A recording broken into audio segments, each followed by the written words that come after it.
Good morning, Mahesh.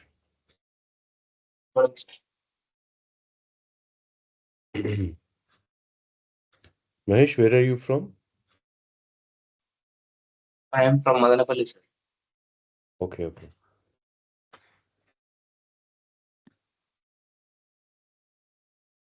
Good morning, Jagdish. Good morning, Satvika.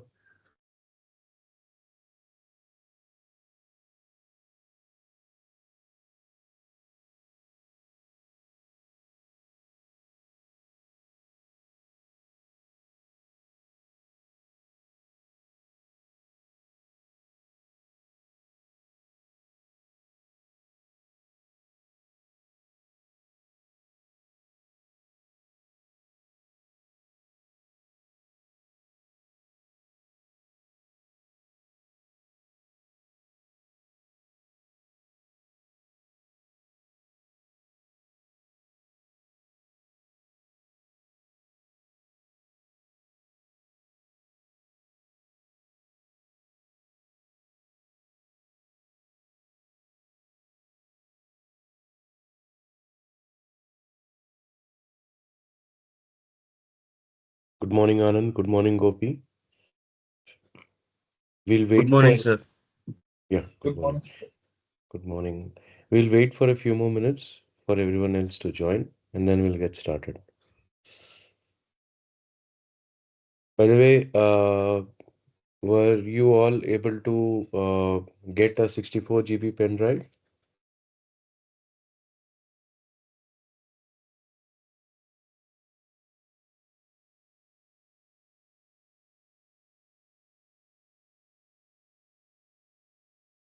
Yes, no? Yes, sir. Okay. How about others? Gopi? Okay, thanks. Yes, sir. Jagdish, Satvika, Mahesh? Yes, sir. Yes. Oh, great. Okay. Yes, sir. Thanks, Satvika.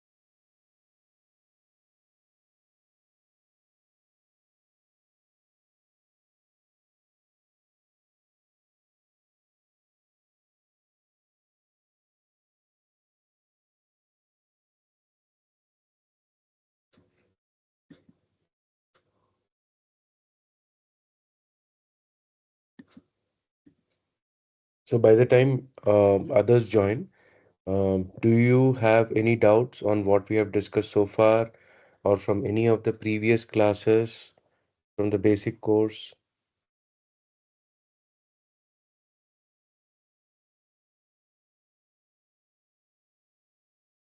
Any questions, any doubts?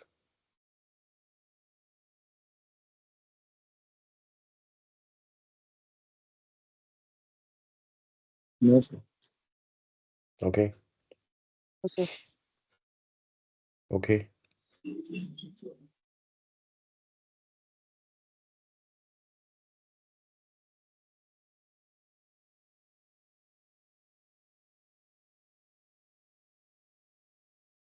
2 more minutes and we'll get started.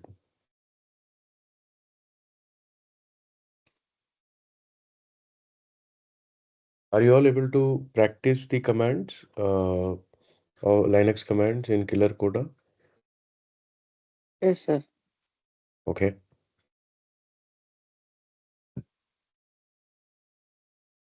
And are you also able to, thanks Anand, are you also able to uh, do certain equivalent actions in Windows?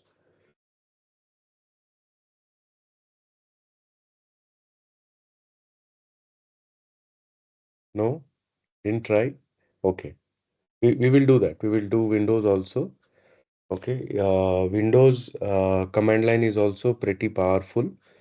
There are quite a few options that are available in the command line that you may not be able to do using the GUI.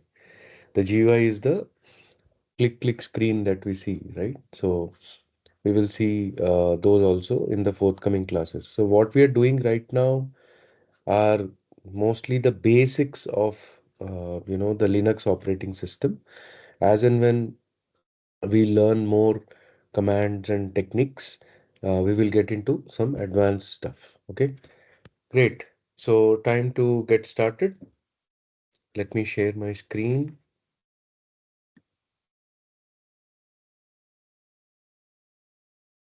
I hope you're able to see my screen.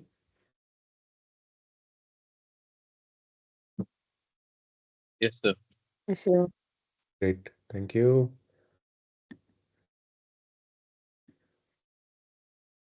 Okay, so we learned a few classes back, a couple of classes back, on that if we enter this command ls minus l, we will be able to see complete details about a file or a directory, right? And these are the various things that we see about a particular file once we give this command called ls minus l. So today we will be focusing on this part, which is the permissions part. Okay, how to understand what these permissions are and how to change them for a file, and what is the impact it will have after we change the permission for any particular file or directory. That is what we are going to see. Similar thing is available in Windows operating system also, but in Windows it's not as simple as just these three: read, write, and execute. There are lot many more options in Windows that we will see in detail once we are doing Windows Server administration. Okay.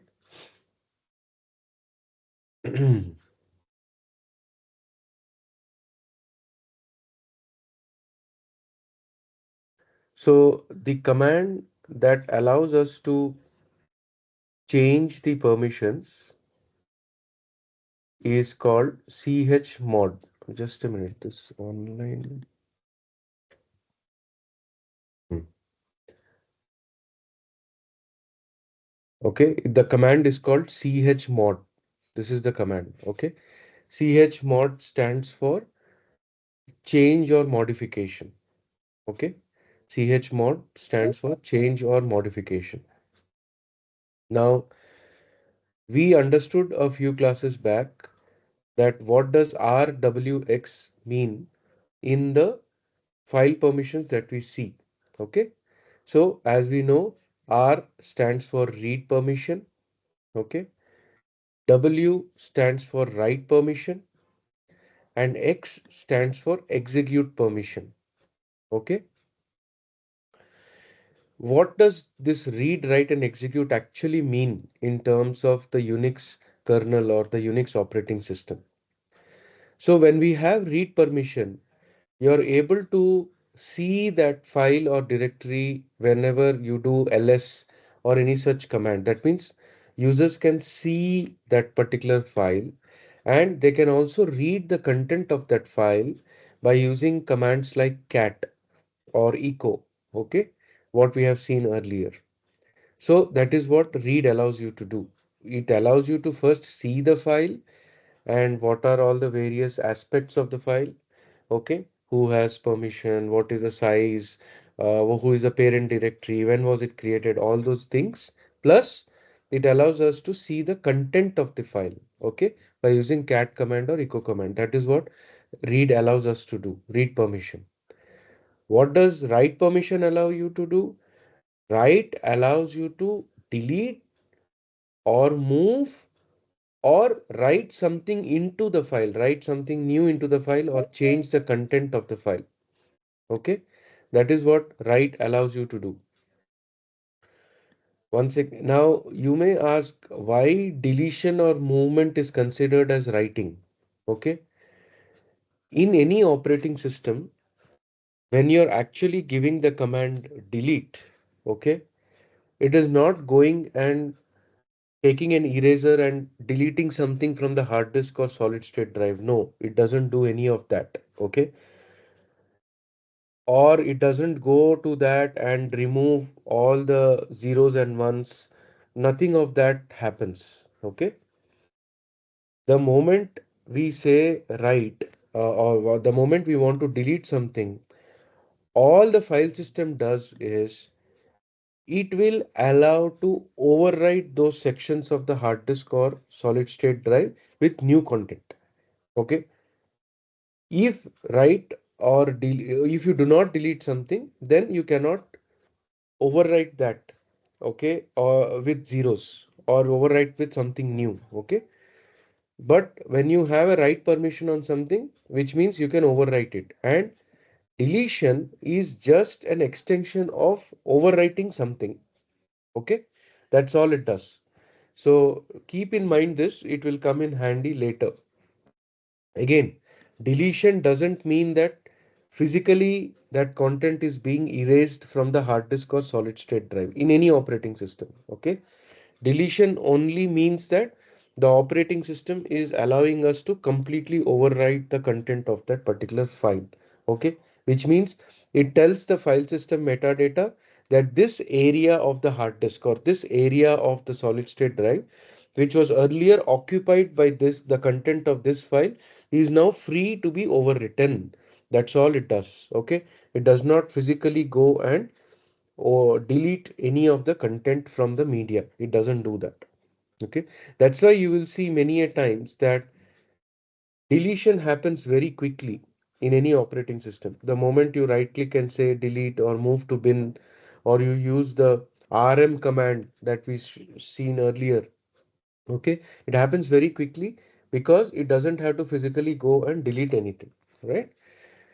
Next comes X. X means execution. Okay, the right to access what's there inside, and you use that file to execute a certain script or a command. Okay, like for example, if it's an executable file, okay, .exe file in Windows. What happens when you have a .exe file in Windows? You double click it, you will be able to run that program, right? But if you do not have execute permission on that particular file, you may be able to read it, okay? You may be able to move that file from one place to another, but if you do not have execute permission, even if you double click it, you will not be able to open that file or execute that file, okay? And that is what X means. Okay, X means to execute. And we will see by using a few examples later what exactly we mean by execute. Okay, uh, basically, just to give you an idea, if there is a script in Linux and you want to run that script, then that process of running a script is called as executing the script. Okay, and we will see how using the shell commands we can run a script and execute a file. Okay, so in order to do that, first of all, the file needs to have this execute permission. Without that, you will not be able to do it. Okay, then we understood that once we do ls minus l on the command prompt against a directory, you will see three sections of rwx mentioned against that directory or against that file. And briefly, we understood what those three sections are. Okay. So the first section, RWX, stands for user. User. Okay. Yes. So what is the level of permission that particular user has on that particular file? Which user? The user who has logged in. Okay. Then in the last class, we have seen how to make a user part of a group, right? Just by assigning a group ID, okay, by using the user mod command. After, after creating the user, you can assign that user to a particular group. Then the second set of RWX stands for the group level permission. So other users in the group, what level of permission do they have on that particular file or directory? Okay, that is what the second set of RWX means. And what does the third set mean? The third set is assigned to others. Okay, others means apart from the user who has logged in, apart from the group of which the user is a part, anybody else, any other user on the system, okay, or any other user who has successfully logged in to the shell, okay, what level of permissions do they have on that particular file? That is what other stands for. So once again, the first set of RWX is for the user who has logged in. The second set of RWX is for the group of which the user is a part. And the third set of RWX is for everyone else who has access to that system. Okay, what level of permissions do they have? Right? Now, when you're using the chmod command, if you want to add a permission, so for example, here, user does not have, in this example, user does not have execute permission. Okay. So you want to add an execute permission to a particular file. Then while using the chmod command, you will be using the plus symbol. Plus means to add a permission and minus means to take away a permission. Okay. Very simple and straightforward. Right. Now we will do some examples. Okay. So for that, we will log into Killer Coda.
Okay, so first we do who am I?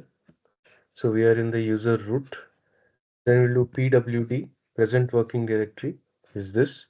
Then I say, okay, I want to go to the root directory. So I use cd command and I'm in the root directory.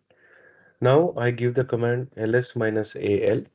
This is to list all the directories and files in this particular folder. Okay, so we see these are all the directories and files. So to do our chmod command testing, let us make a directory. What is the command to make a directory? Mkdir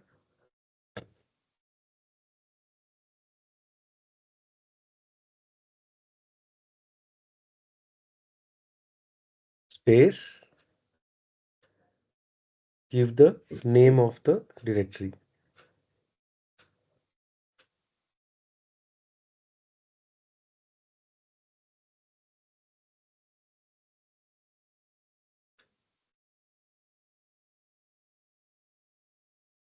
Just I said test permission, PERM. Okay, I am creating this directory called test permission. Done, directory is done. So let us see the listing, just clearing the screen once.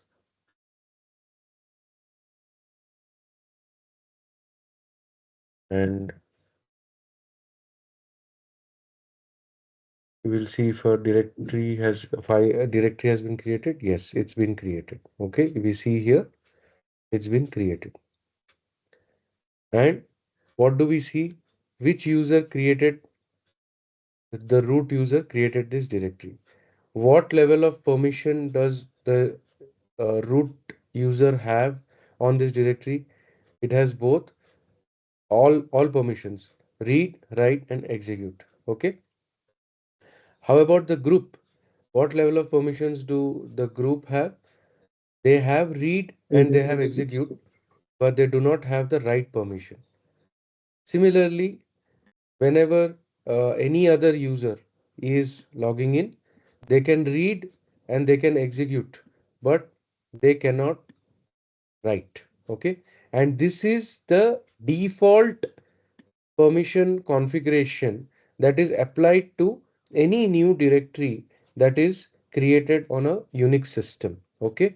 So by default, whenever you are creating a new directory or a file, that user who is logged in and creating that file will have complete permission on that particular file. Whereas the group and the others will have the ability to read and execute, but they will not have the ability to delete or overwrite that particular directory. Okay, only the user who has created will have the permission to overwrite, move, or delete that directory. Okay, so this is what we have understood. Now let us go into the directory and work at the file level. So what is the command to go into the directory? So it's cd space dot is the current directory slash where to go. Okay, there we are in the directory. We can reconfirm by using the command pwd, present working directory, right? Now, do we have any subdirectories or files in this directory as of now? No, because it's an empty directory. We have not created anything under it.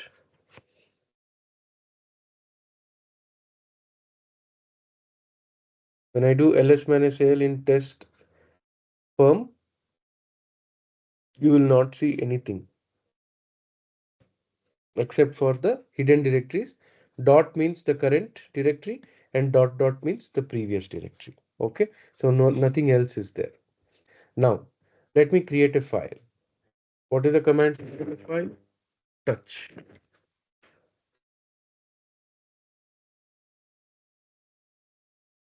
And I give it a file name, file1,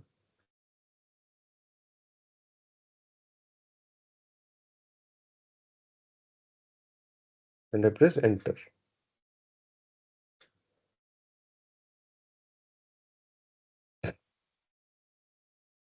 That's it. The file has been created. Again, I do ls-al to see what are the current permissions that have been by default applied to this file. Okay. So here you see for a file, see there is no D here, so it's a file, and read write is there, but no execute. Okay, for the current user. And for the group, read is there, no write, no execute. Okay. And for others also, read is there, but no write and no execute. Okay. Now let us say I want to change this. Okay. I want to change the permissions of this particular file. And the first thing that I want to change is I want to apply execute permission to the current user. Okay. So what I have to do, I have to use the chmod command. Okay. Now, how do I understand how exactly should I type the command? Obviously, you can go to a tutorial like this. Okay. And you can do it. So here, if you see, it's very simple. You first give the command chmod, then you say, is it for group? Is it for user or others? Okay, whatever it is. And are you adding a permission or are you removing a permission? And what exactly is a permission you want to remove? Okay. is given here, and then the file name. This is the syntax we have to follow. So first the command name, which is chmod. Then this command should apply on whom? Is it on user? Is it on group? Or is it on others? Then are you adding the permission or are you removing any permission? Adding is plus, removing is minus. And then what exactly are the permissions you want to add or remove? Is it R? Is it W? Is it X? And what is the file name? Simple. Okay. If you want to do adding of permission, this is how you need to do. So A means all, users, group, and others. Plus means I'm adding a permission. And what permission are we adding? Read and write. And what is the file name? Simple. Okay. So the same thing, let us try here. So the command is chmod space. Now I am doing for the user. I want to add execute permission to this user. Okay. On this particular file named file1. So U for user. Okay. And then plus symbol to add the permission. Which permission I'm going to add? I'm going to add the permission X, which is for execute, and then the file name, file1.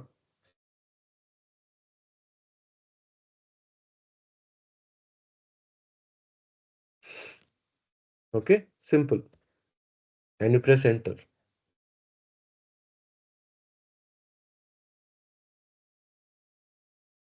Okay, it's done. Now we go ahead and see whether this has been applied onto that particular file by using ls-al.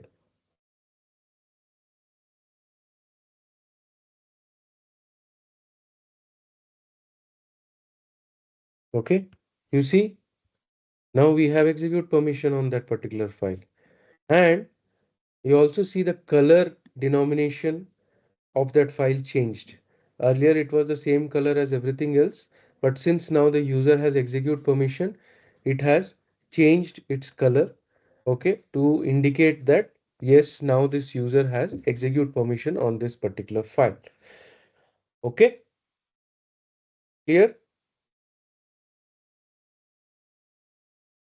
Now let me add a few more permissions at the group level to this particular file. Okay, what are the permissions I can add? I can add write and execute permission to this file at the group level. Okay, so what is the command I will write? I'll say same command chmod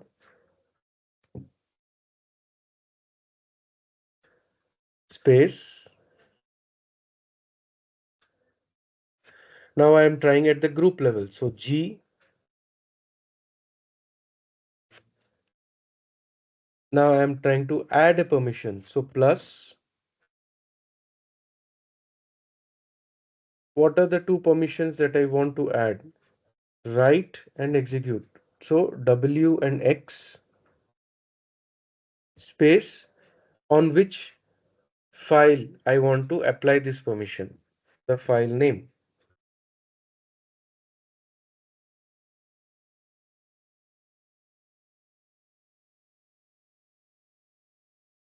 And press enter.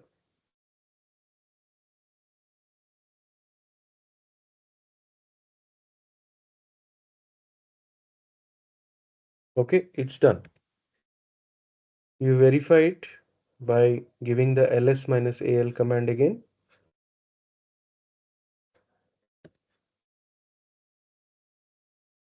And now we will be able to see that both the user as well as group has got read, write, and execute permissions on that particular file.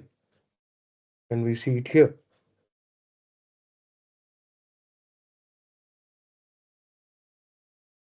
Okay.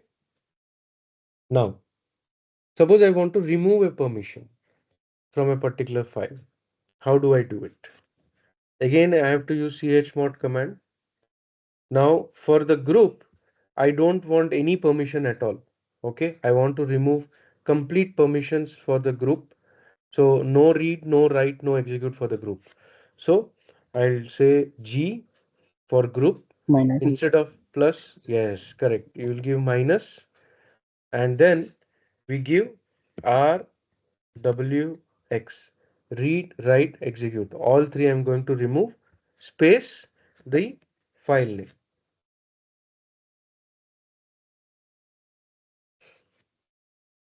and press enter.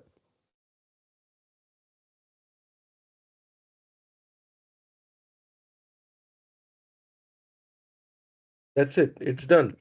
So when you do ls minus al to verify, you will be able to see now that the group does not have any permissions on that particular file.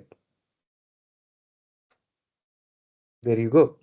You see the difference between the previous ls minus al and after we executed the chmod command. What is the difference? Okay. Now only the user has read, write, execute. Okay. All right. Now let me show you something else. Okay. These read, write, execute permissions on user, group, and others are also denoted by numbers. Okay, are also denoted by numbers. So let me show you this. Then you tell me what it is. Okay, so chmod I have given space.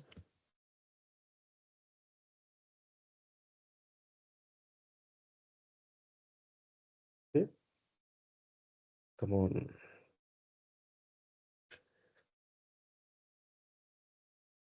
I have typed the numbers 777. Okay, space the file name.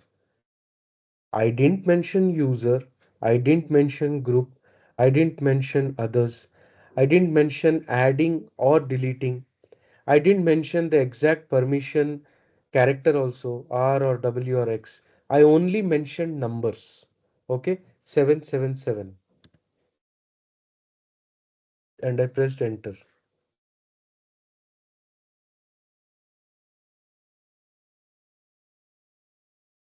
It's done. Whoa, what is this? Okay, how it is accepting a number like this as permission to a file. Let us see what is the effect this has had on that particular file. So I'm giving ls minus al and enter.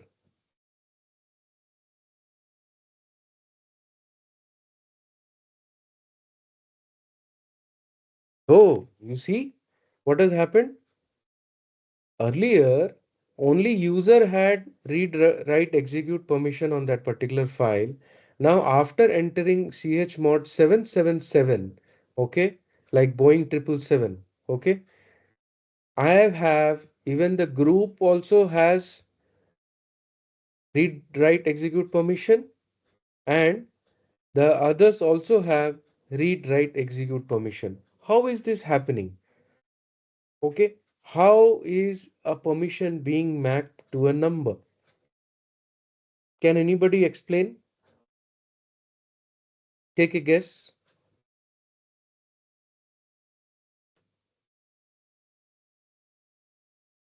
Maybe if I give one Seven more all. example. Sorry,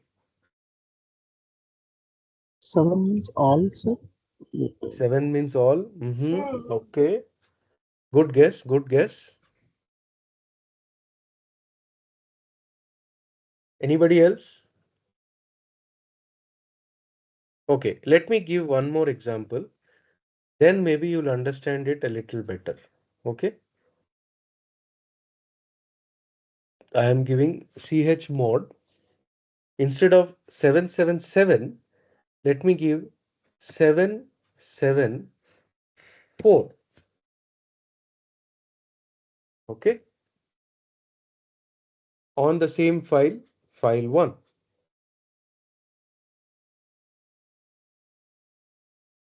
and press enter.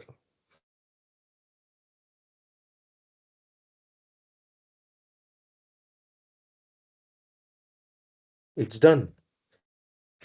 I give ls minus al to check how and what has been applied on that file.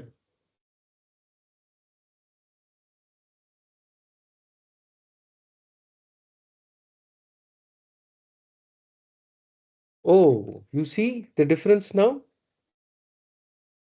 For between this previous ls minus l output, al output versus the output that we are getting here after giving chmod 774 versus 777. You see the difference? What has happened? The other does not have now write or execute permission. Correct.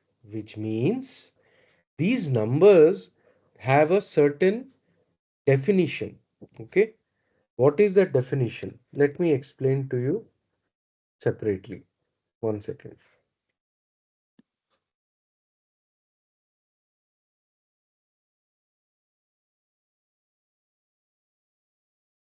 Okay.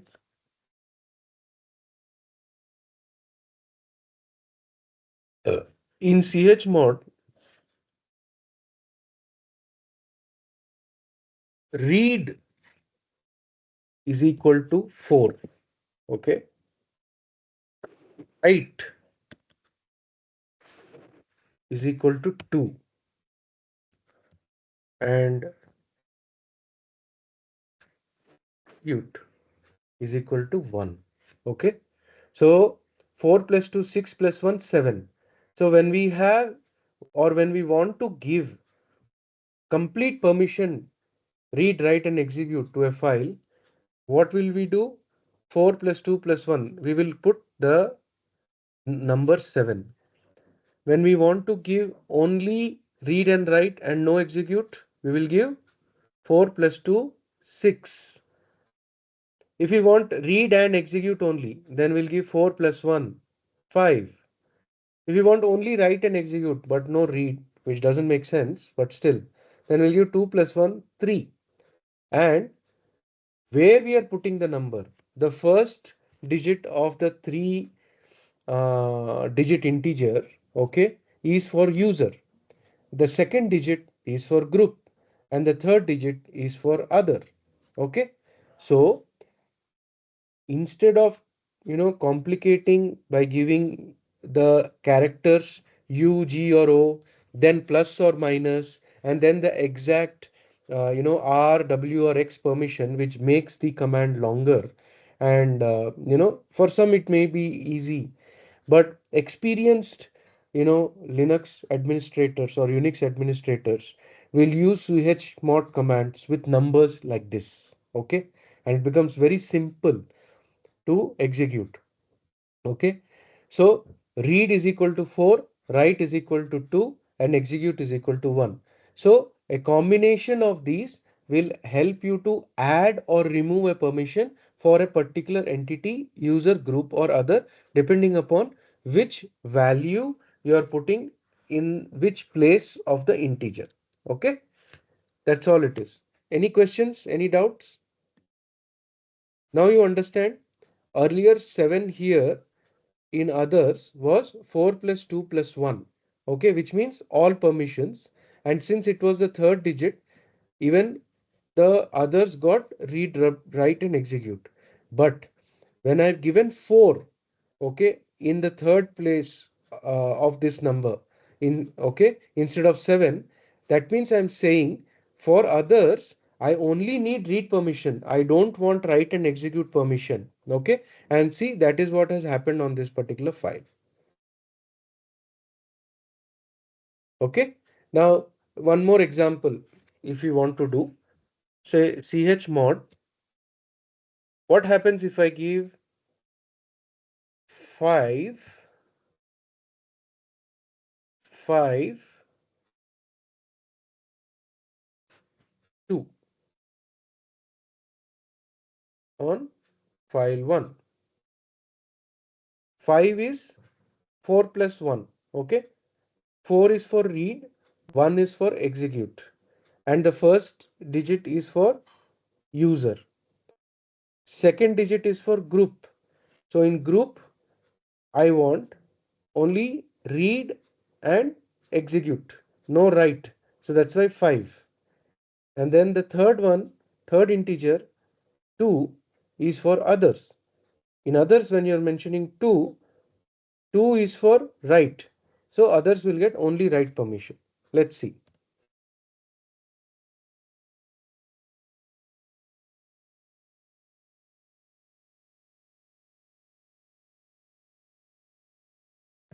And we enter ls minus al to see the changes.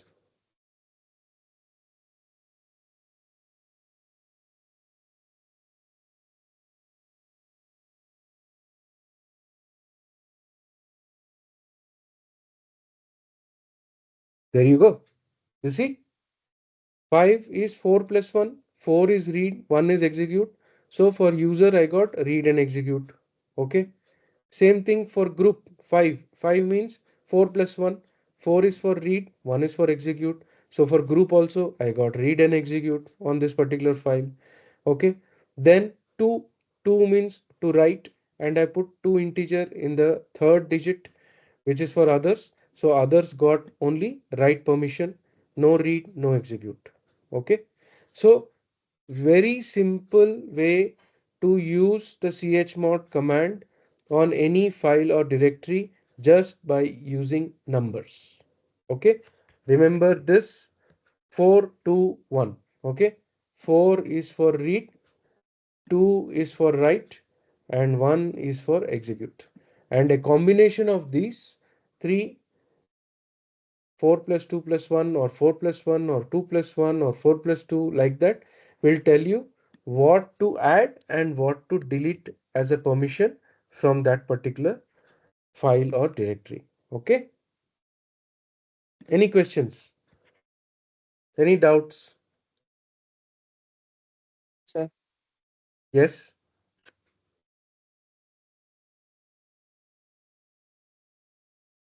Was there a question?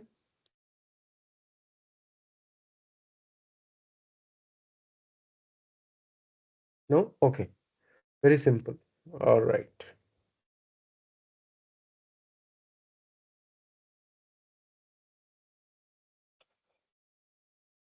Okay. So we had seen the ps command earlier. Can anybody tell me what does ps command do?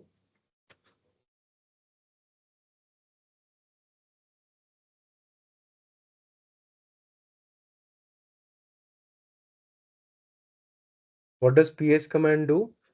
Can anybody tell me?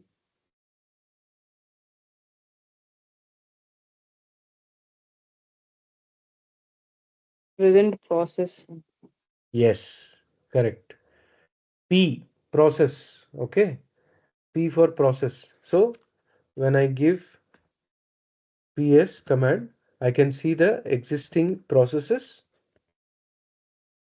in the system. Okay.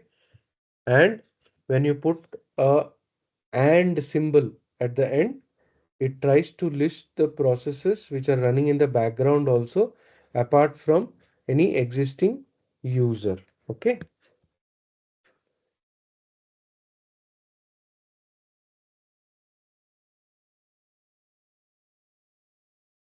Okay. Now, suppose you want to give a gap between running of commands, then you can give this command called sleep. Okay. What this sleep command will do is, it will do nothing but just wait X number of seconds. Okay. Before executing any other command. That's it. Okay. See, it is not giving me the prompt to type any other command. Why? It is sleeping. Okay. It is sleeping for 20 seconds. After 20 seconds, you will see automatically the prompt coming up here. Okay. So it will allow me to execute another command. So see, that's how it works. So sleep command allows us to wait allows. So why this is used? Suppose you're writing a script, some previous command needs some more time to execute. Okay, it's a very complicated command maybe. Then you can use this sleep command to ask the shell to wait before executing the next command. Okay, so that is the use of this command called sleep.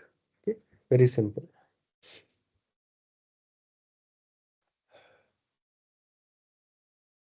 And when you put the letter BG, okay, you can actually put it in the background. Okay, so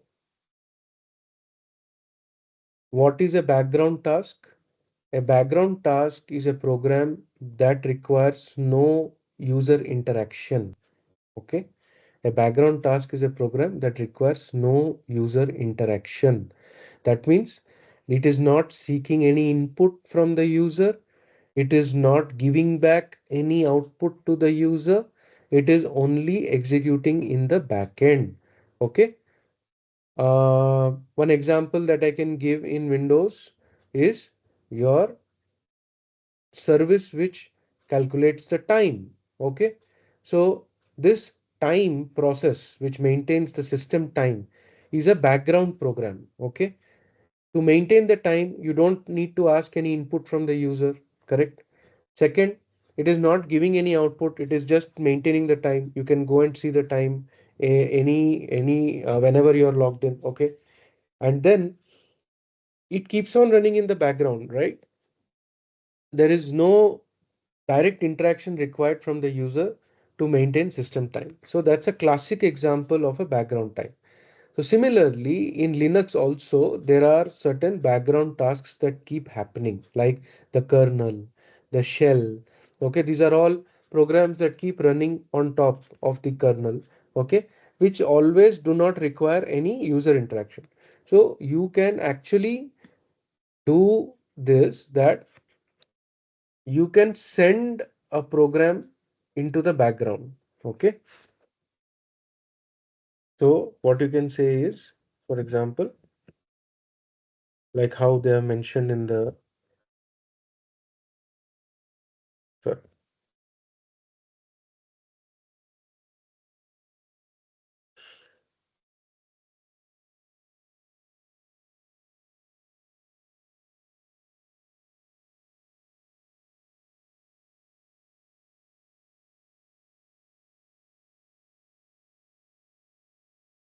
See, it is sleeping and no job control. So BG background is not having any job control on this. Okay.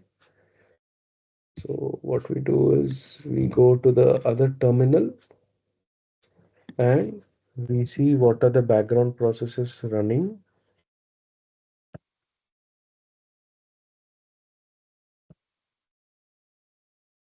Yeah. We see that this sleep process is running in the background. Okay.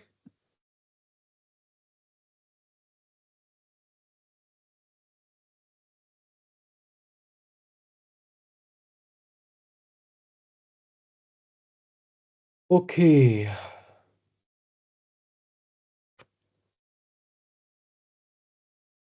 Now let us see, if you enter this command called jobs, it will tell us what are all the jobs that are running in the current system. But as of now, since there are no jobs, it has not given any input. Okay, output, sorry. Okay. And if you want a particular job to come from the background to the foreground, then instead of BG, you give FG. Okay. And once a job lists something, you can see the job ID next to it. All you have to do is to bring it from background to foreground, you can just say FG and that particular job number. Okay, very simple.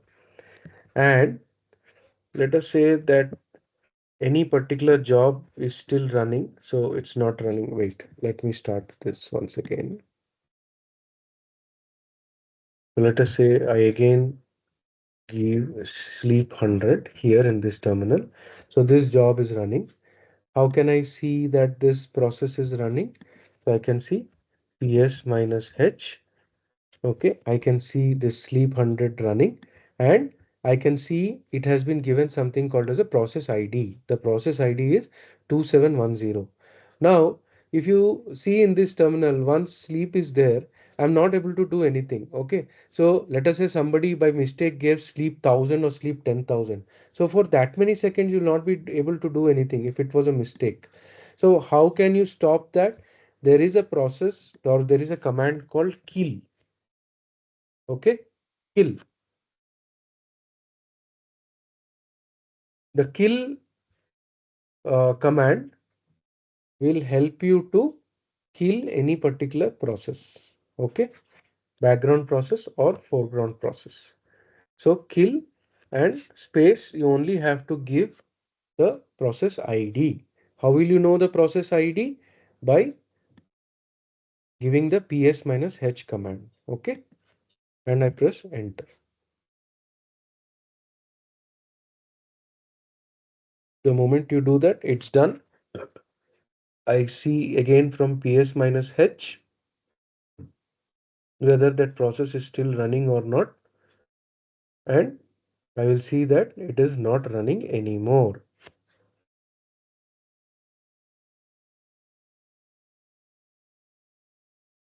See, gone. And we see, go back to the earlier shell, this shell, we see the command prompt is back on for us, and it gave terminated.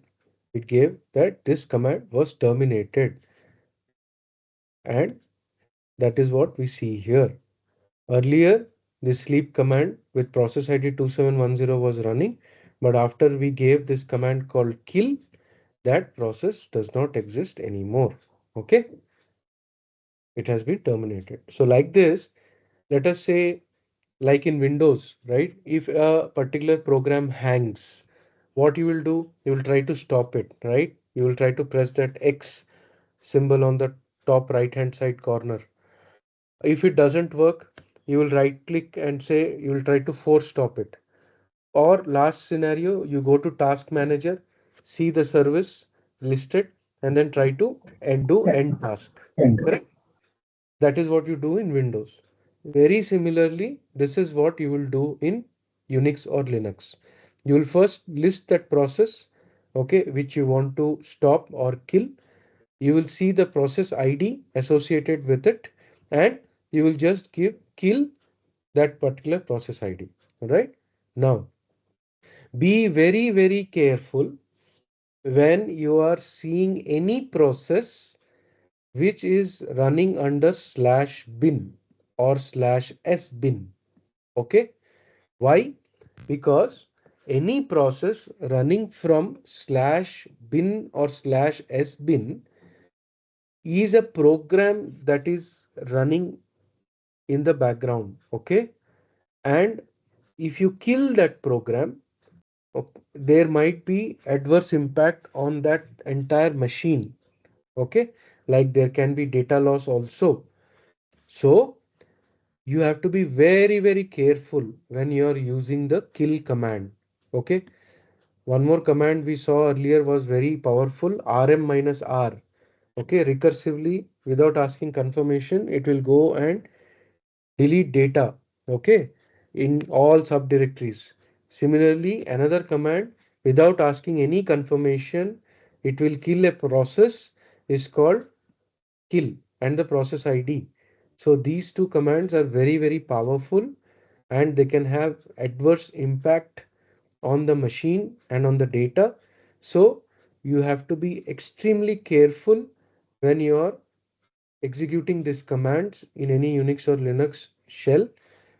You have to know that that particular process is associated to exactly the correct program that you or process that you want to stop, and it should not impact or affect any of the other existing running processes. Okay, otherwise it may lead to system crash or even loss of data.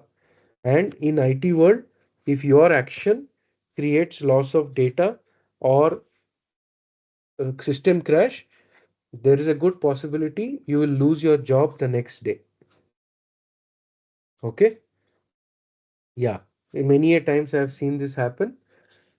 And not only you, very high possibility your manager also may lose their job. Okay? So be very careful while executing these two commands, rm minus r and kill. Okay? Very, very powerful command. Even the chmod is also very powerful. Just because you may have root user, don't go and change execute permissions on all the files. Okay? That will also lead to big impact. So you have to be very careful. Any questions?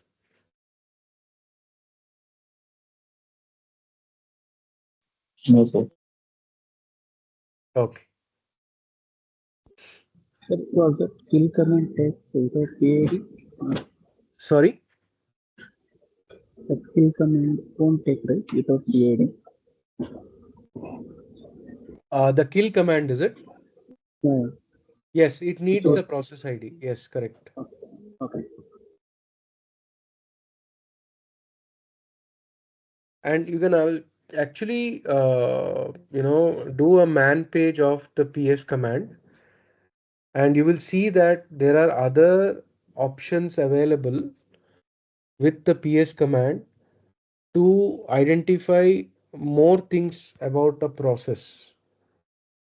Here we are only seeing the list of process, right? So you see there are so many other, variables and options that you can put under PS. Okay. So see, so many different combinations are there for PS. You want the processes executed by a particular user, okay, or you want with particular process ID, okay, all that is possible.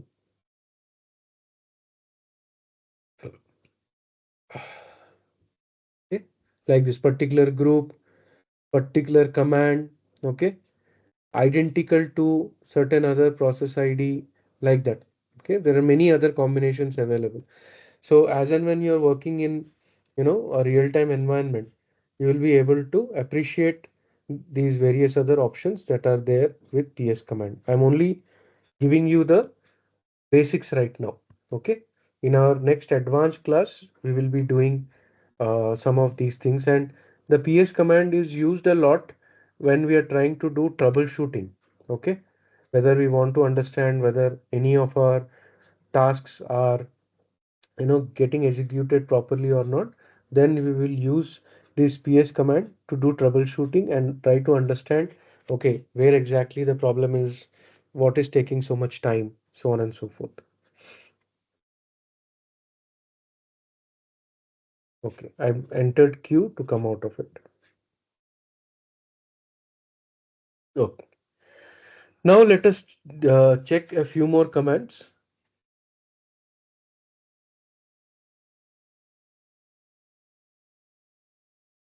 The next command is quota check. Let us see if this works on Ubuntu.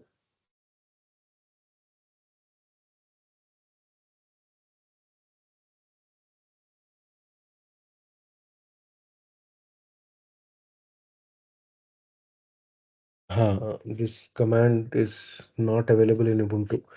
This command is in Linux. Okay, so in Red Hat Linux.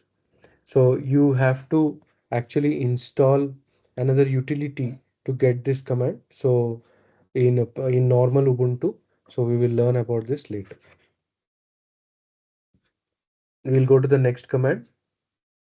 Okay, df. This is also a very, very important command, and it will really help you a lot, especially when you're working with storages along with the Unix operating system, Unix or Linux operating system. So let us see the various utilities of this command called df.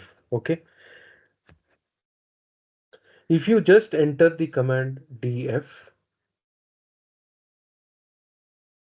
okay, it will give you a list of disk devices that are currently associated with this particular machine.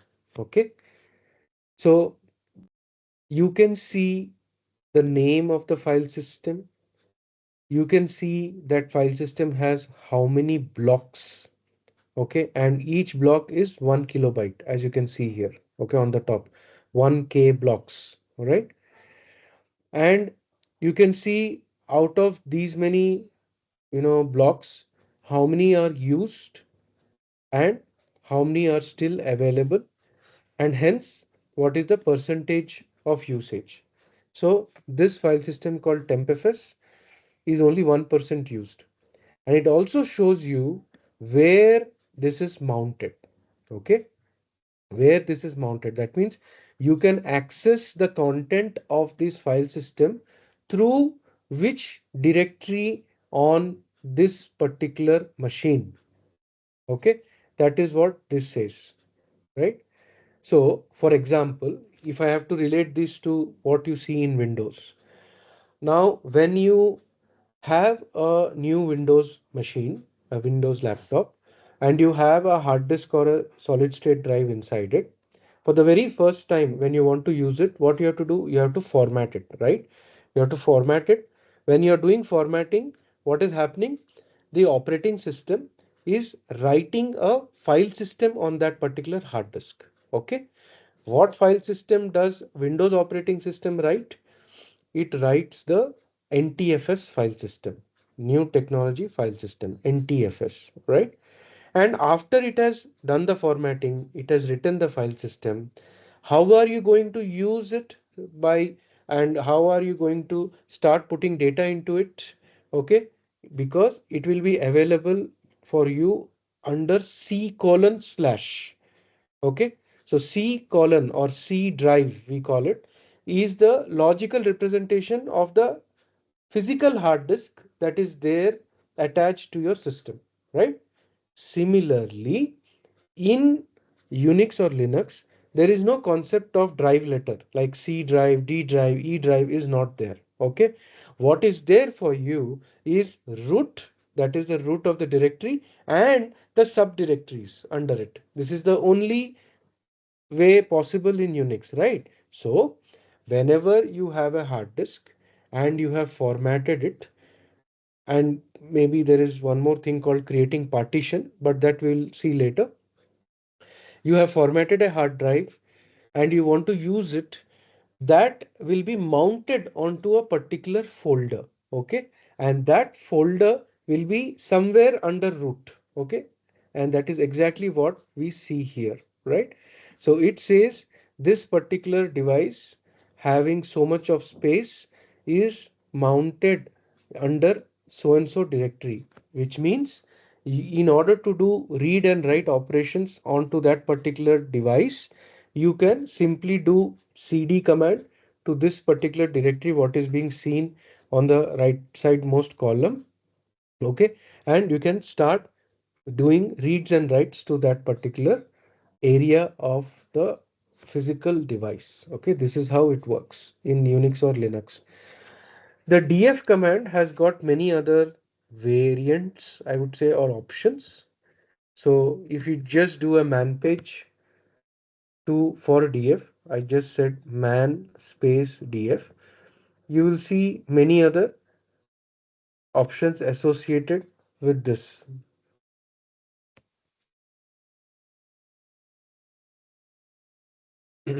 Like this. Okay, so see, df means report file system usage. Okay, minus a means all, minus capital B of a specific block size. Minus H means instead of giving in 1K block size, it will start giving in bytes like this, human readable. Okay. And if you want in base 10, this is base 2. Base 2 means 2 to the power something.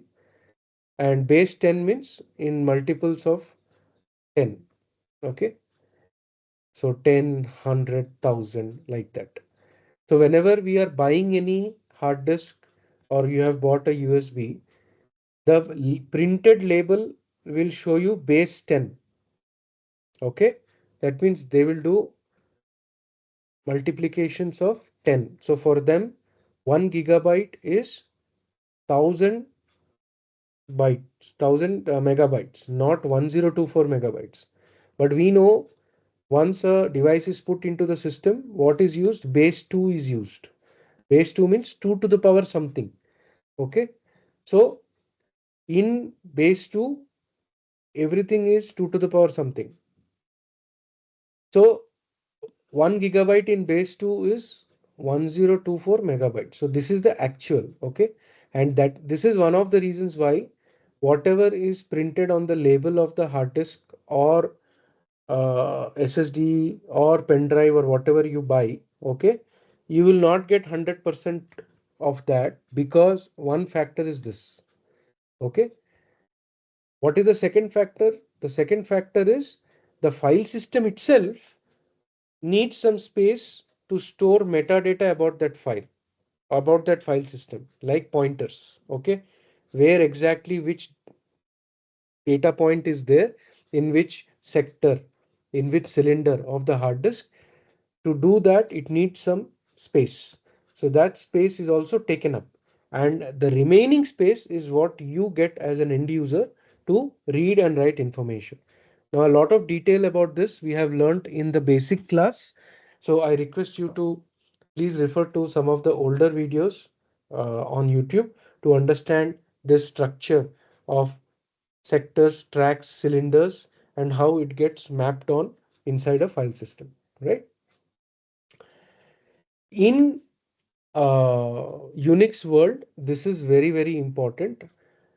Okay, every block, okay, is called an inode. Okay, inode stands for information node. So that's the minimum object size or minimum logical unit. Okay, by using which the entire Unix file system is divided. Okay, so every 512 kilobyte block is denoted by a logical address, and that logical address has a number associated with it. That number is called as an inode number. Okay, any Unix or Linux file system will denote its entire file system in the form of inodes. And if you want to change from default 512 byte block, okay, like this, to something else, then you can change the block size like this, right? You can change the block size to a higher value. Now, what is the impact this is going to have? We will see later in the advanced class when we are doing things like performance troubleshooting and all. Okay. But just to let you know, you can still do that, or those options are available here. Okay. And then there are many other options. We'll not get into the details of it right now. But just to let you know, DF has a lot of options used a lot, especially for storage related, functions on a Unix or Linux system. So let me just show you one variant of the DF command. It's called DF minus KH. Okay.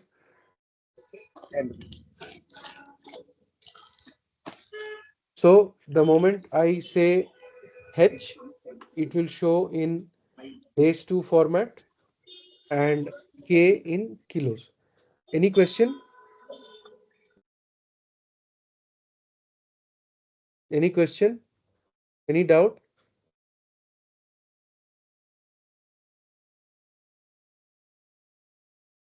No? Okay. You see the difference between a normal DF command and DF minus KH? Okay, normal DF command will show it in the form of these 1K blocks. Okay, whereas we want to see it in megabytes, gigabytes, terabytes, and that format which we understand, right? So KH will give you that kind of an output. Okay, now you see it is giving the output in the form of megabytes and gigabytes. It's the same file systems, but it is giving the size of the mount point used, available, and percentage use, everything in megabytes and gigabytes and kilobytes, the format in which we understand. Okay, so that's how it works. Hey, then comes another command called disk usage. Now let us see this. DF will only give you the listing at a high level as to what is available on that particular system, what is mounted or what is fitted in that system. And DU will give you disk usage. You can say DF is like disk finder and DU is like disk usage. Okay. So this is how it gives the output. Now we have to make it understandable by us. So the option is sh du space minus sh. So it gives the total. Okay, 88K, 88 kilobytes. And if you use star, star means all.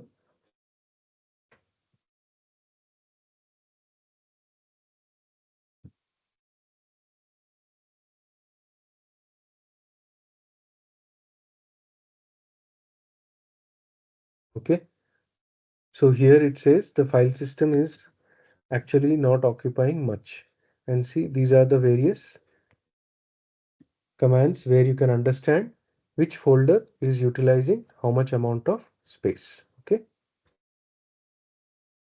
All right. So these other commands we will learn later in the next class, right? Find, locate. Okay. These commands we'll understand later, and the variable types also. Any questions on chmod? Any questions on ps? Any questions on kill? Okay. These commands that we have learned today.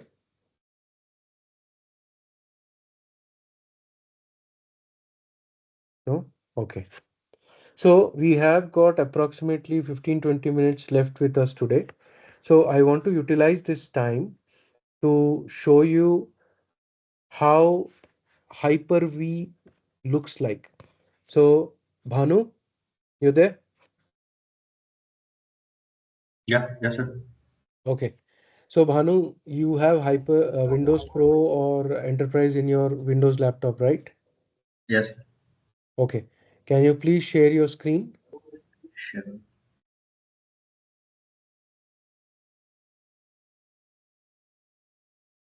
Can you Right. see my screen, sir? Yes. Okay. Ah, So pay attention, ladies and gentlemen. We will just see how to convert a simple Windows laptop using Windows only, but into a hypervisor and virtual machine. Okay. So the first step is to check whether that capability is there or not. So Bhanu, what was the command? so which one, And sir? Hyper. Hyper-V, yes.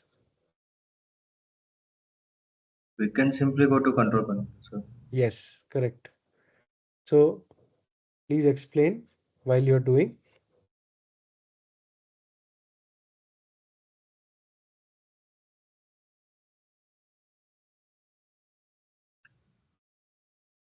Simply go to programs and features.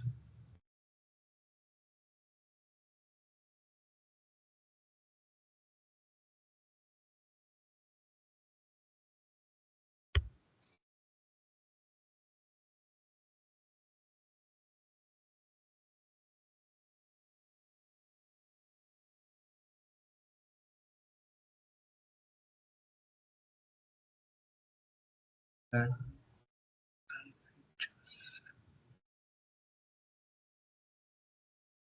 yeah, this one. Turn Windows features on or off. Yeah. Can you maximize your screen, please?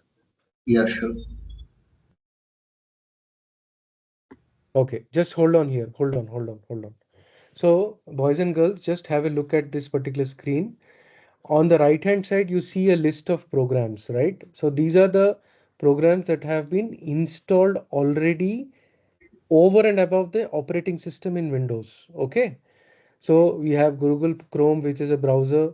We have Microsoft Edge, which is a browser. Then we have WebView Runtime, which is a dependent add-on on Microsoft Edge browser. Then we have Microsoft Teams, the program that we are using right now to conduct this class. Then we have VC++, okay, which are runtimes. Then you have Microsoft Paint. Then we have RDP to take remote control, like that. We have all these programs, but hypervisor or this concept of virtualization is at the core operating system level. Okay. It is not an add-on program that you install on top of the operating system. No, it is a core operating system function. So that is why you will not install anything new on top of the OS, whereas you will go inside the OS and enable this feature. Okay, and that is what Bhanu is going to show you now. Okay, go to turn Windows features on or off, because it's not a external program that you're installing. You're just onning or offing a particular inbuilt feature of the operating system.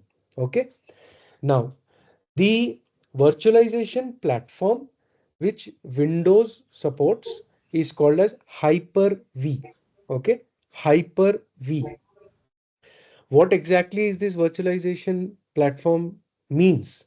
That, see, currently, Bhanu, can you go to your task manager once? You right click on the below dock, and then you go to task manager, right? Under task manager, you see here now that this machine which Bhanu is using has got one CPU of 2.5 gigahertz. Okay. Then he has approximately about 24 gig of memory, but of which only 18.4 is visible here on the system. And then he has a SSD hard disk, and he has an Ethernet, which is a networking also. Okay. And it also shows down below that this has two sockets and two cores per socket and two logical processors. All right. And you also see that one more option is there under this. So, Bhanu, can you highlight that portion?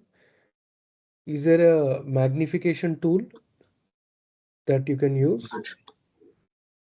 Yeah, you see virtualization enabled. Okay, it says virtualization enabled. Okay, what does this mean?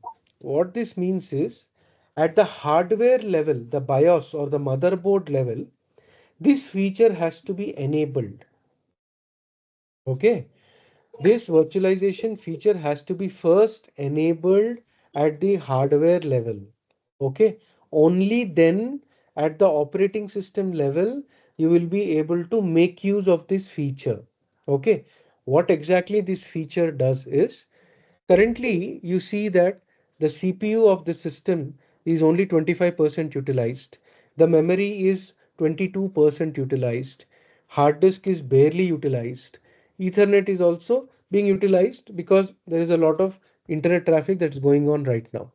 But if I want to create a virtual environment out of the unused resources on this machine, okay, unused resources, okay, what do I mean by these unused resources? These amount of free CPU available, the amount of free RAM available, the amount of free hard disk available, the amount of free network bandwidth available.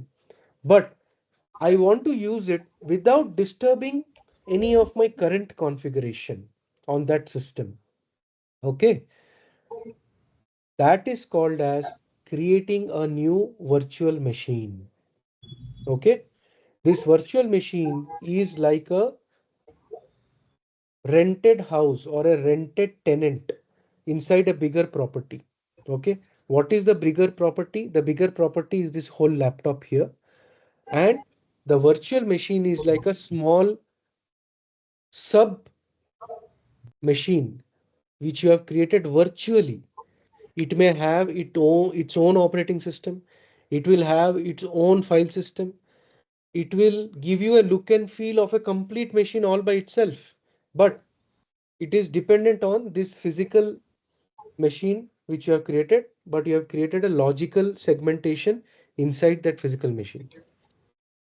The base machine may have a completely different operating system, and this virtual machine may have a completely different operating system. No problem. And that is what we are going to see right now. Okay. So Banu, please go ahead. You can close Task Manager, and under that Windows features on and off, you see somewhere in the middle, there is this thing called Hyper-V. Okay. What Banu is putting his mouse to. Okay. So you expand that first. Expand that, click on the plus sign, and you will see two sub options there. Okay, one is called Hyper-V Platform, and the second one is called Hyper-V Management Tools. Okay, Hyper-V Platform is the core software itself, which will allow you to create this sub machines called virtual machines on the same laptop. Okay, Manu, can you expand Hyper-V Platform, please? Yeah, so there you see Hyper-V hypervisor. So the term hypervisor means that it allows you to create virtual machines on top of the base machine.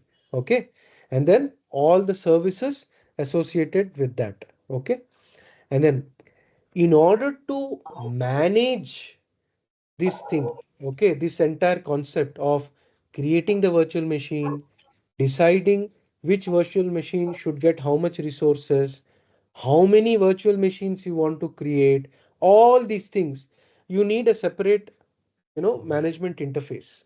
That management interface comes under Hyper-V management tools. Okay, Manu, can you expand that? See, there you see, you get two kinds of management tools. One is CLI, which is called as PowerShell. Okay. In Windows, in Unix, what is it called? It's called as Bash shell, right? Born again shell, Bash, right? In Windows, it's called PowerShell. Okay, PowerShell. Both are the same thing. Okay, this is for Unix, this is for Windows.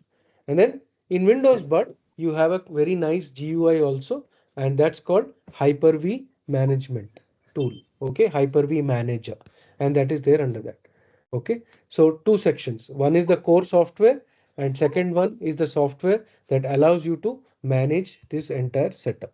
Okay, now Bhanu, please go ahead, enable all of these in your system. Yes, you click on the top level, it gets enabled. And after that, all you need to do is press OK on the bottom. Yes, please press OK.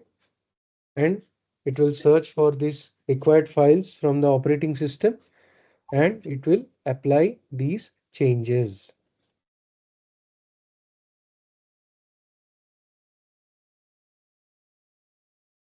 Done. And it requires a restart now. So once Bhanu is restarting, obviously he'll not be available in this call. So Bhanu, quickly, can you come back after Yes, sir. restart? Yeah. Mhm.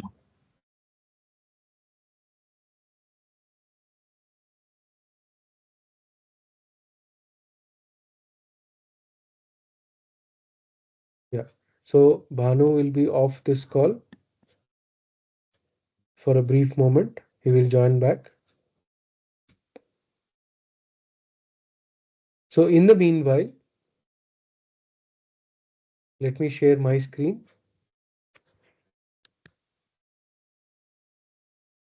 And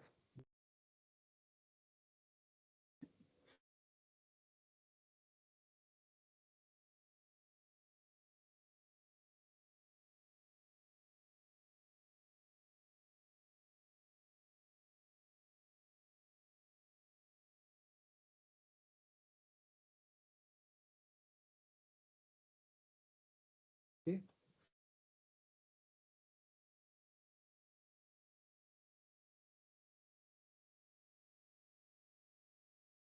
See, there are a lot of complications, okay, but I don't want to complicate everything for you. I want to just keep it real simple. Yeah, maybe this will work.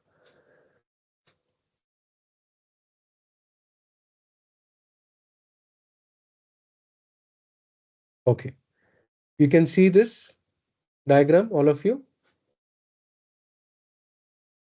So this is how a virtualization architecture will be. Okay, so you will have the hardware, which is the CPU, the RAM, the hard disk, the network. Hypervisor will form a layer on top of it. You can call it ring one, okay, or layer one, whatever you may want to call it. Okay. And in one of our first classes, we understood that every operating system will have something called as a kernel. Okay, that's the core of the operating system. So the next layer is the kernel. Okay, now if you see here, after having this hypervisor layer, you can actually have different kernels in the same machine. Okay, and that is what hypervisor does. Okay, without a hypervisor, you can have only one kernel on this hardware. Okay, what hypervisor allows you to do, it allows you to slice the hardware into partitions and allows you to have multiple kernels running inside the same hardware. Okay, and each kernel will give you the look and feel of a complete machine by itself. Okay, that will be your ring 3 or the next layer where you install all your other applications on top of it. So first, of course, there will be the parent partition or the base machine, and the base machine will have, as we saw, its own services and the management layer. And once the base machine is created and enabled with this feature, you can go ahead and create as many child partitions as much the hardware can hold and support. Okay, so there is, so once we are doing solution architecting, which is at the advanced level, you will be using certain tools to understand, okay, how many VMs can we actually, how many virtual machines can we actually create on a hardware of a given size, and can this be extended across machines also? The answer is yes. So if I have multiple hardware, I can have my hypervisor span across multiple hardware, not just one, and I can create virtual machines across hardware also. So this concept is very, very powerful, and this is what is used by all cloud vendors across the globe to give us virtual machines, what we see in AWS, GCP, and Azure. Okay, this is exactly the concept that is being used there. So don't think that if you're powering on a EC2 instance in AWS, okay, or a virtual machine in Azure, they are giving you a complete physical machine. No, they are not.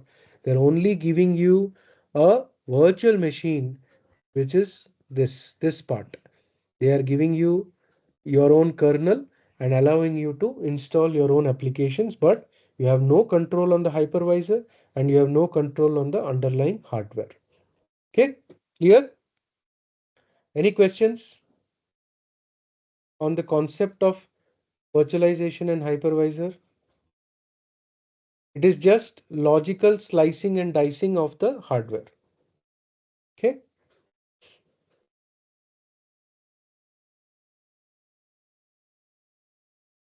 So we are running out of time. So do you want to wait to see how to create those virtual machines till the time Bhanu comes back? Or you want to take it in tomorrow's class?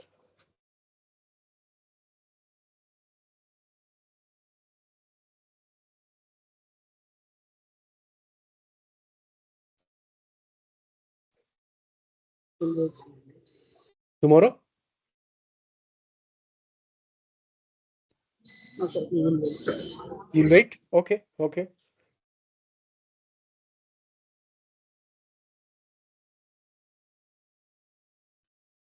Okay, I'll just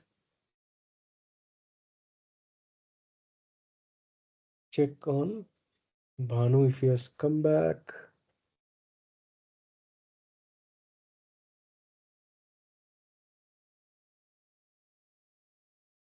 Yep, he's back. Hey Bhanu, Ah, sir. can you please share your screen now? Sure.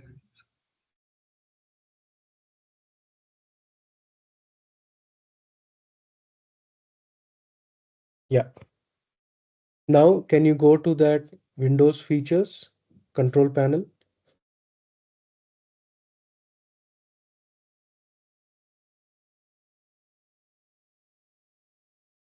Yeah, programs. Yeah, go to,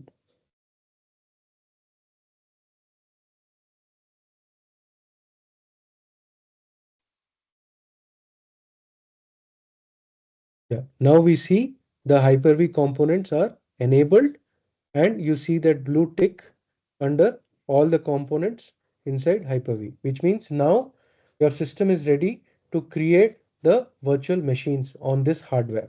Okay. So Bhanu, please close this window and this the other window also. Yes. So once you install this Hyper-V, you enable it on Windows and you have restarted your machine. Okay. You will see a new program being installed on your Windows operating system called as Hyper-V Manager. So Manu, can you please go to Hyper-V Manager? You see there Hyper-V Manager is created. So once you launch it, once you open that GUI or window, you will see this kind of a screen. Okay. And in this screen, on the left hand side, you see Hyper-V Manager as the top level option, and under that you see the base machine, okay, named Bhanu. Okay, the name of the person is also Bhanu, the name of the machine here is also Bhanu. Okay, so don't get confused. So if I want to now slice this machine called Bhanu and use a portion of this machine for a different purpose, okay, what I'll do, I will create a new virtual machine on this. Okay. How to do that? Just right click on Bhanu and say new. Under new, you say virtual machine. See, it allows you to create a new virtual machine. Yes, click on new virtual machine.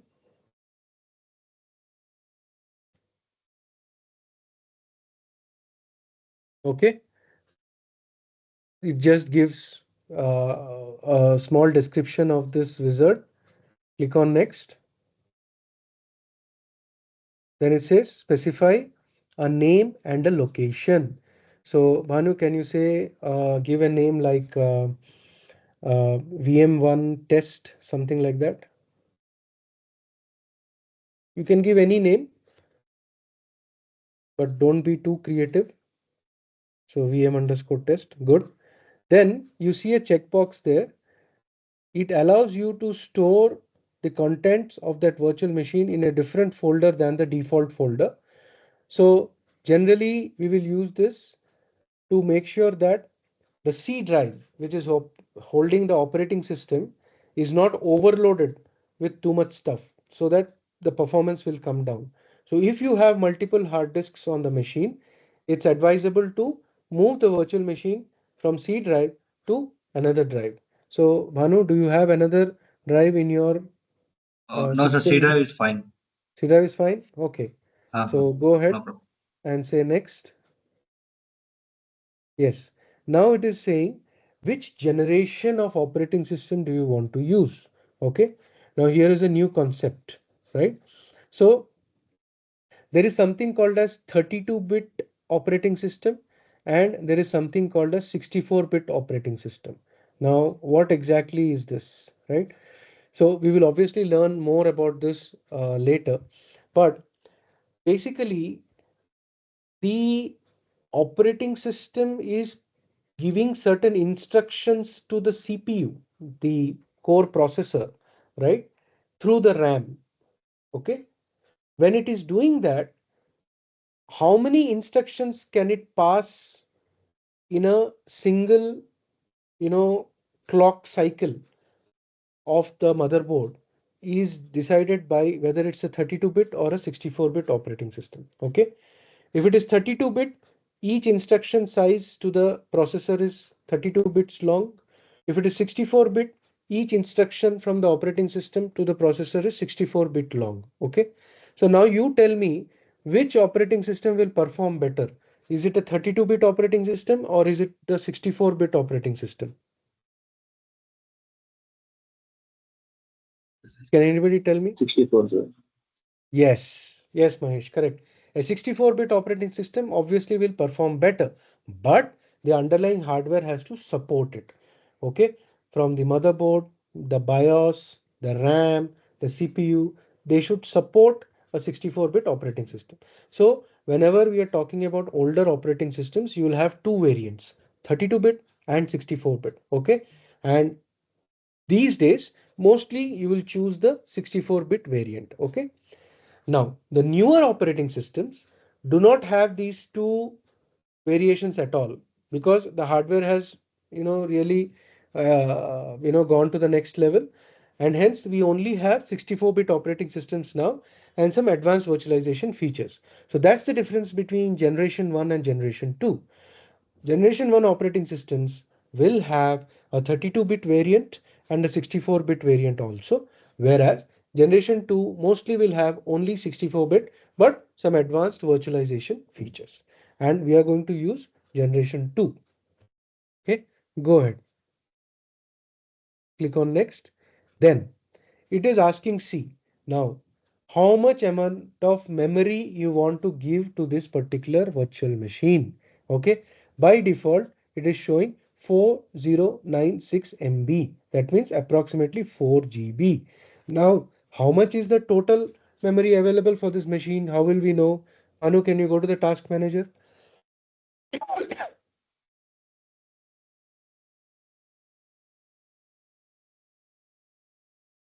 Right. How much is the memory we are seeing right now?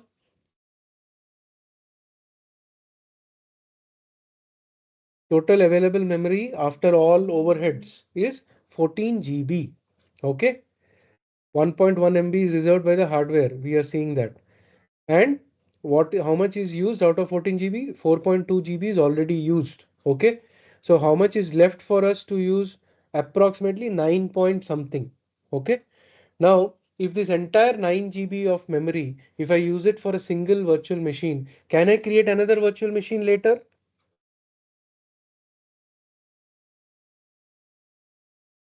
Answer is obviously no. You can't. Okay.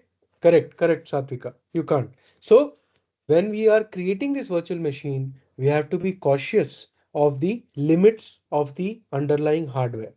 Okay. Just because the GUI is allowing you to put any number doesn't mean that should go ahead and put any number because it will not work. Hence, we have to take a logical decision before we go and put a number there. So, Bhanu, can you go back to the virtual machine creation dialog? Yes. So we will keep it as 4096 MB. Wait. And it says use dynamic memory for this virtual machine. Now, what is meant by dynamic memory? So if you see here, this is a virtual machine, right? This is not speaking to the hardware directly. In between, as we saw in the architecture diagram, when Bhanu was restarting his machine, there is a hypervisor, okay? Which means I can control how much at any given point of time should be given to this virtual machine. Okay. And that control with respect to RAM or memory is this, that depending upon what is the usage of that virtual machine, I want to give more memory or I want to give less memory. That is called a dynamic memory allocation. Okay. Depending upon how much memory is required by that virtual machine, automatically it will give so much from the hardware. Okay. That is called as dynamic memory allocation. Obviously, what is the top limit? The top limit is what we are going to put now, 4 GB. Okay. But if the machine is idle, nothing is running on it, then really does it make sense to reserve 4 GB of memory to that virtual machine? No, it doesn't make sense, right? So the system will intelligently use that available memory from that 4 GB. If this virtual machine is not using, it will use it and give it to another virtual machine. Okay, so this is called as dynamic memory allocation, and that is what we have enabled there. Okay, which means it is not going to statically reserve any amount of memory for this VM. It is going to always check which VM needs how much, and it will keep juggling the resources depending upon where how much is needed. Okay, clear? Any questions on this dynamic memory allocation? No? Okay, fine. Let's go to next. Click on next.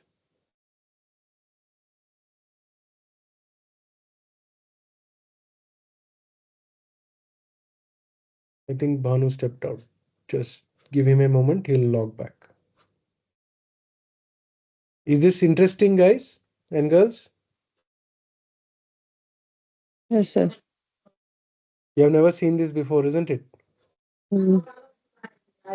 So, see, there are so many technologies available where our existing, laptops themselves, can do much more. Okay, just give me a moment. Let me. He's joined back. Sorry, sir, I just lost the power. No problem. We understand. Okay, right. So click on next now. Yes. So now you see here that every virtual machine also needs some kind of network connectivity to it. Okay. So your existing Wi-Fi adapter or your existing LAN on your current hardware, that can also be sliced. Okay. And a portion of it can be given to a virtual machine, like how we are slicing the CPU, how we are slicing the memory, how we are slicing the hard disk or SSD.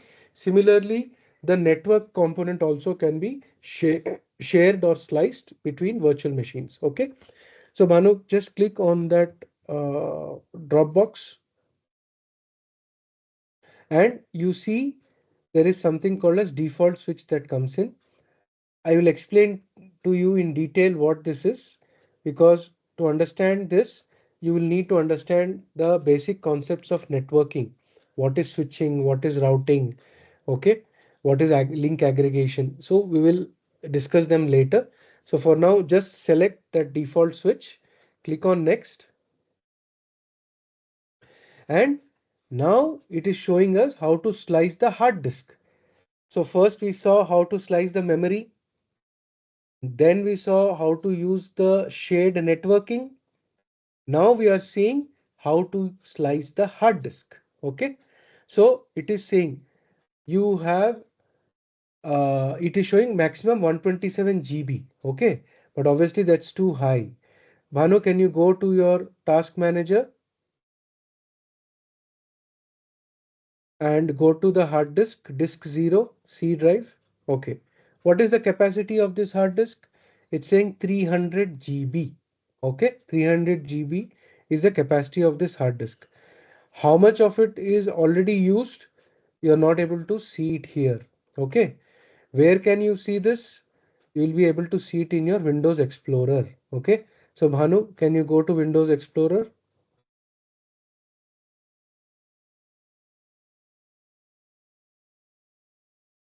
File Explorer? Yes.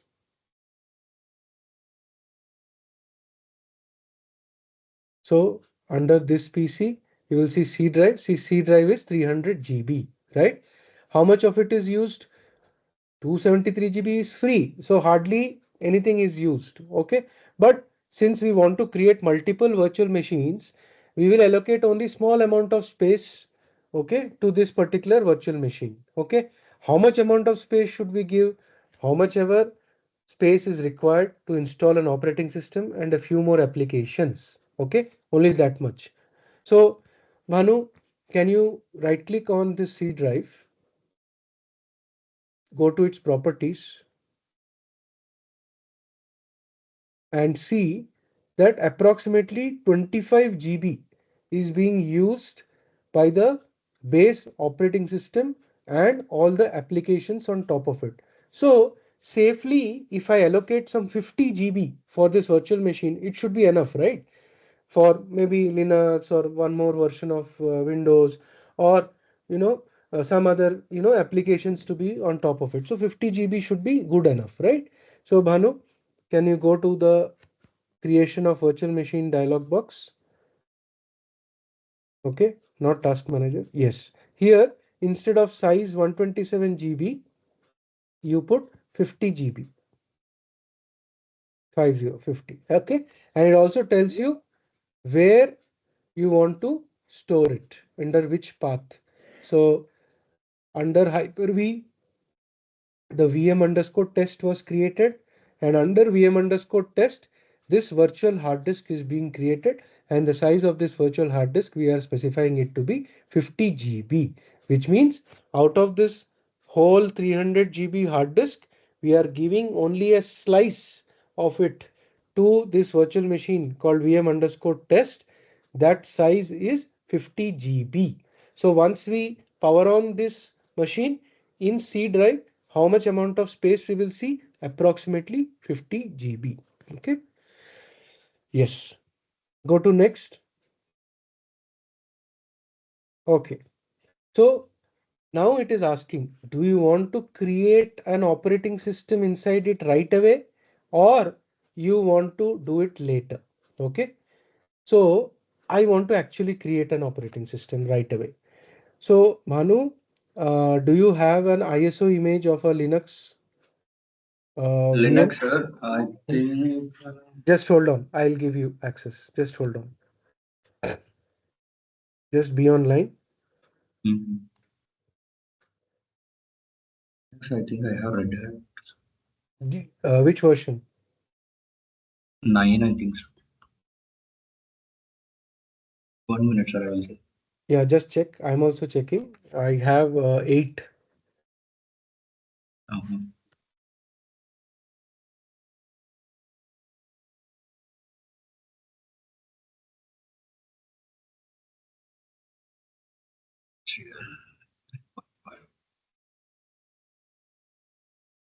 Sir, it's Enterprise RHEL 9.5. Okay. You have the ISO image? I need to copy. Okay. Just 1 minute, copy sir. it. Yeah, just copy it. In the meanwhile, I'll also give you access to some other software.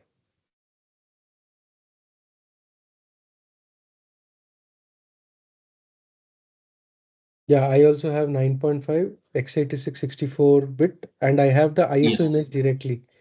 So I'm sharing this with you, and I'm also sharing you Proxmox because we have to show Proxmox to all our learners. Okay, So sir. in this, you will have both. I'm just giving you access.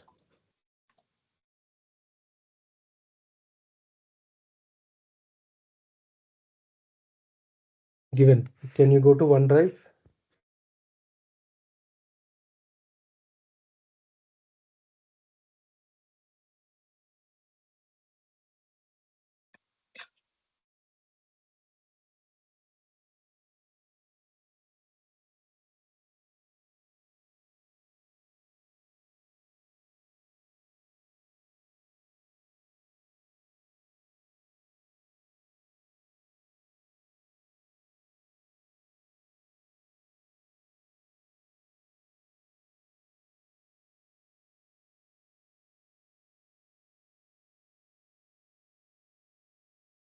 Go to Home on the left.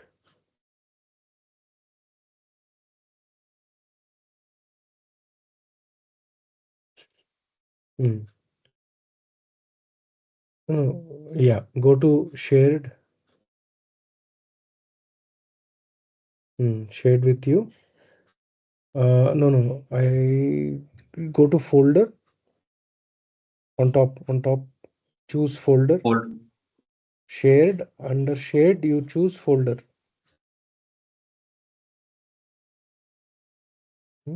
I just shared. 1 second.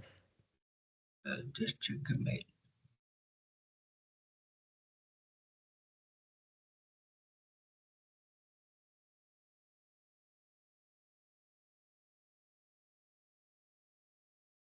Correct.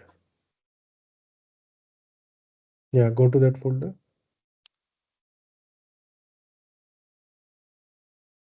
Yes, download both of them.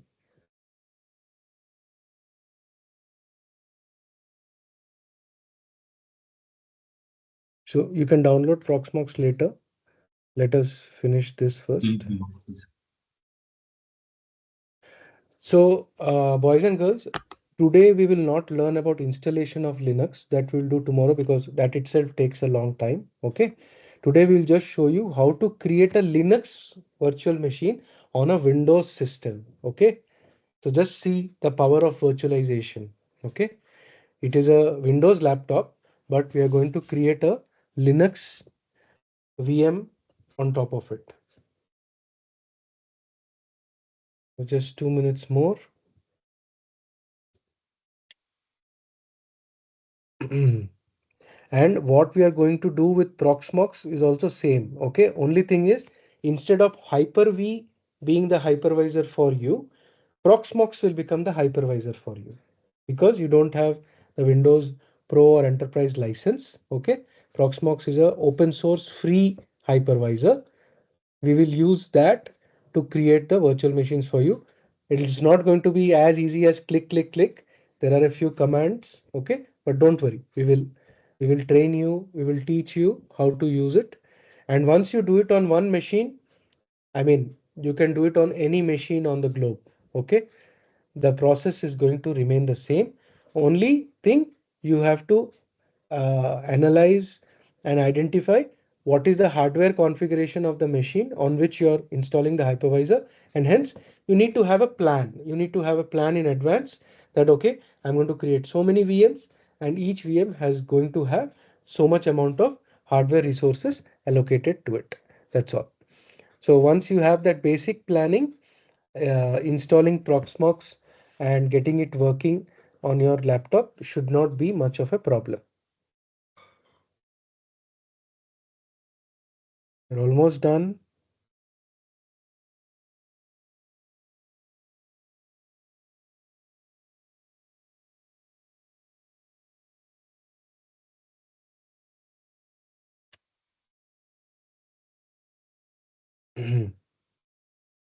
ISO image is a compressed form of a installable package. Okay, for Windows basically. Okay, so yes, so Banu is going to select this downloaded ISO file of Red Hat Linux. He'll go to the place where he had downloaded. Yeah, so you can see it's 64-bit. Yes, yes. x86 means the processor type x86, and instead of 32-bit we are using 64-bit. Okay, click on next. It gives you a summary. So the name of the virtual machine that we are going to create is VM underscore test. It is going to be a generation 2 type of a machine. The amount of memory we are giving is 4096 MB, which is approximately 4 GB. Then we are going to use the default switch, which will rely back on the hardware networking parameters. Then we have mentioned the hard disk size to be 50 GB, and that is where the content is going to be stored. That is the path. And the operating system that we are going to install on this virtual machine is Red Hat Linux 9.5, x86 version, x86 version, and 64-bit operating system. Okay. Now you click on finish. See, it's creating this virtual machine. It's configuring all the parameters. That's it. The VM has been created. Okay. As you see here, the virtual machine has been created, but currently it's in the off state. Okay. It's not running. All right. So how can we make it running? Manu? Yeah. You Yes, see the you right need to hand click on side. start. Yeah. Or on that VM, you can right click Just right click on click on start. and click on start. Either one you can do. Okay. Either from the right hand side menu under actions, or you can right click on that selected bar and you can click on start. So Banu, can you just do that? Yeah. Okay. So the virtual machine is running now. Can you see the CPU usage now? It has gone up. See the assigned memory, how much we had allocated, 4 GB that has been assigned. Okay. And now see the used memory has gone up from 4 GB to 9.2 GB because this VM is running. Okay. And CPU usage also has gone up. Earlier it was ranging between 20%, 30%. Now because since the VM has started using it, okay, it has gone up. Okay. Similarly, on the hard disk side, Bhanu, can you show the Windows Explorer? Yes. Yeah. Can you right click, go to properties? See now 267 GB it has come down to. Earlier, see, additional 4 to 5 GB got used, and as and when we dump in information into it, once we configure the operating system and everything, more amount of space will get used. So are you able to understand this concept of virtualization now? Okay. The same hardware, by using a feature from the operating system called hypervisor, we are now able to slice the existing hardware into more different sections. And what all can we slice? We can slice the CPU, we can slice the memory, we can slice the network, and we can slice the hard disk also. Okay. And this allows us to run different types of operating systems on the same base hardware machine, which was not possible prior to the virtualization era. Okay, this is not a new technology. Okay, this technology has been in existence for almost 20 years now. Okay, close to 20 years now. All right, so this is not something new. All right, it has been there. Only thing, we never used it. Nobody taught us, okay, how to do it, right? But now you can see it is a very powerful, concept. So yes, you can close this now. Let us see if we can log into that machine and see the console, how it looks like. So Bhanu, can you close Task Manager and try to go into console? Yeah. So you just click on connect. Once you click on connect, you will see it's not a Windows machine at all. Okay. A non-Windows machine is loaded onto it, and that's why it's not allowing us to bring it up. So this we will clarify. Okay, we will troubleshoot and we will reconfigure this machine. Okay, there are some issues with this. We will troubleshoot it and we will do it.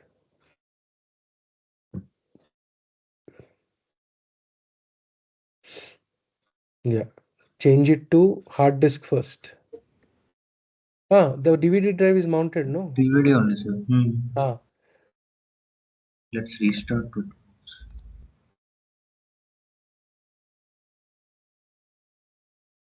yeah, turn off.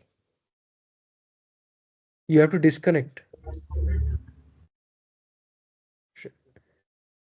Yeah,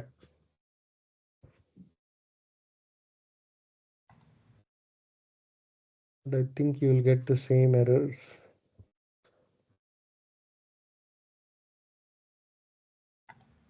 Oh no, great.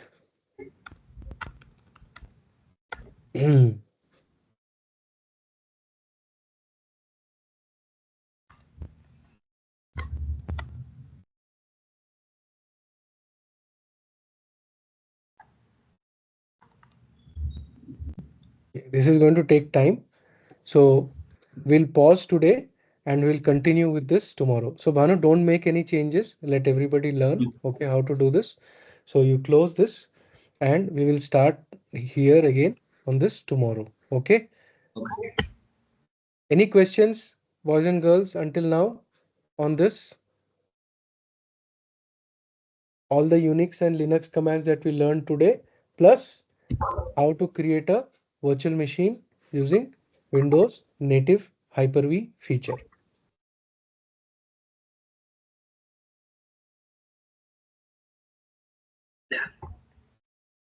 I will Okay. try with the different. Yes, yes. Okay. Thank you so much, boys and girls, for your time today. We will again meet same time tomorrow. If in between you have any questions, if in between you have any questions, please do put up in the WhatsApp group. Okay. Bye. Have a good day.